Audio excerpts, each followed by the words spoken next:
Young tiger NTR, Ram Charan హీరోలుగా legendary director Rajamouli దర్శకత్వంలో తెరకెక్కిన మల్టీ స్టారర్ చిత్రం త్రిబుల్ ఆర్. ఎన్నో అంచనాల మధ్య విడుదలైన ఈ సినిమా ఆస్కార్ కి పోటీ పడింది. అంతేకాదు ఈ సినిమా పలు విభాగాల్లో ఆస్కార్ అవార్డును కూడా సొంతం చేసుకున్న సంగతి తెలిసిందే. ఈ సినిమాతో గ్లోబల్ మార్కెట్ ను కైవసం చేసుకున్న ఎన్టీఆర్ నటిస్తున్న తాజా చిత్రం దేవర. కొరటాల శివ దర్శకత్వంలో ఎన్టీఆర్ రెండో సినిమా చేస్తున్నాడు. గతంలో వీరిద్దరి కాంబినేషన్ లో జనతా గ్యారేజ్ అనే సినిమా వచ్చి భారీ విజయాన్ని అందుకుంది. ఇప్పుడు మళ్లీ వీరి కాంబినేషన్ లో సినిమా వస్తుండటంతో అభిమానుల్లో కూడా అంచనాలు తారాస్థాయికి చేరుకున్నాయి.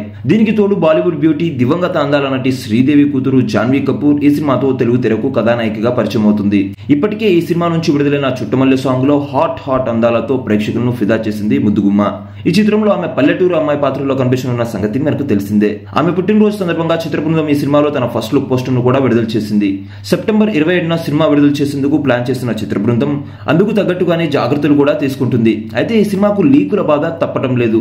మాస్ యాక్షన్ ఎంటర్టైనర్ గా ప్రేక్షకులను అలరించేందుకు సిద్ధమవుతున్న నేపథ్యంలో ఈ సినిమాకు సంబంధించిన కొన్ని ఫోటోలు తరచూ బయటకు వస్తుండటంతో నిర్మాతలు కూడా ఆందోళన వ్యక్తం చేస్తున్నారు. ఈ లీకులు రాకుండా తగిన జాగ్రత్తలు తీసుకోవాలని అభిమానులు కామెంట్ చేస్తున్నారు. గతంలో లీక్ అయిన ఫోటో విషయానికి వస్తే ఎన్టీఆర్ బ్లాక్ షర్ట్ లో అద్భుతంగా కనిపించాడు. ఆయన లుక్ కి అభిమానులు ఆకట్టుకోవడమే కాకుండా సినిమాపై భారీ అంచనాలను కూడా పెంచేసింది. ఈ సినిమాకు సంబంధించిన లీక్ అయిన ఫోటోలు సినిమాపై హైప్ రోజు రోజుకు పెంచుతున్నాయి. తాజాగా మరోసారి షూటింగ్ సమయంలో ఎన్టీఆర్, జాన్వీకి సంబంధించిన ఫోటోలు లీక్ అయ్యాయి. అంతేకాకుండా పడవ సెట్టింగ్, జాలర్ల చేతికి చిక్కిన చేప ఫోటోలు వైరల్ అవుతున్నాయి. ఇలా వరుసగా లీకులు వస్తే సినిమాపై ప్రతికూల ప్రభావం పడుతుందని విశ్లేషకులు కూడా అంటున్నారు. మరి ఈ విషయంలో నిర్మాతలు ఎలాంటి జాగ్రత్తలు తీసుకుంటారో చూడాలి. ఏది ఏమైనా ఈ సినిమాలో ఎన్టీఆర్ లుక్ లీక్ అయిన విషయం అందరినీ ఆకట్టుకుంటుంది.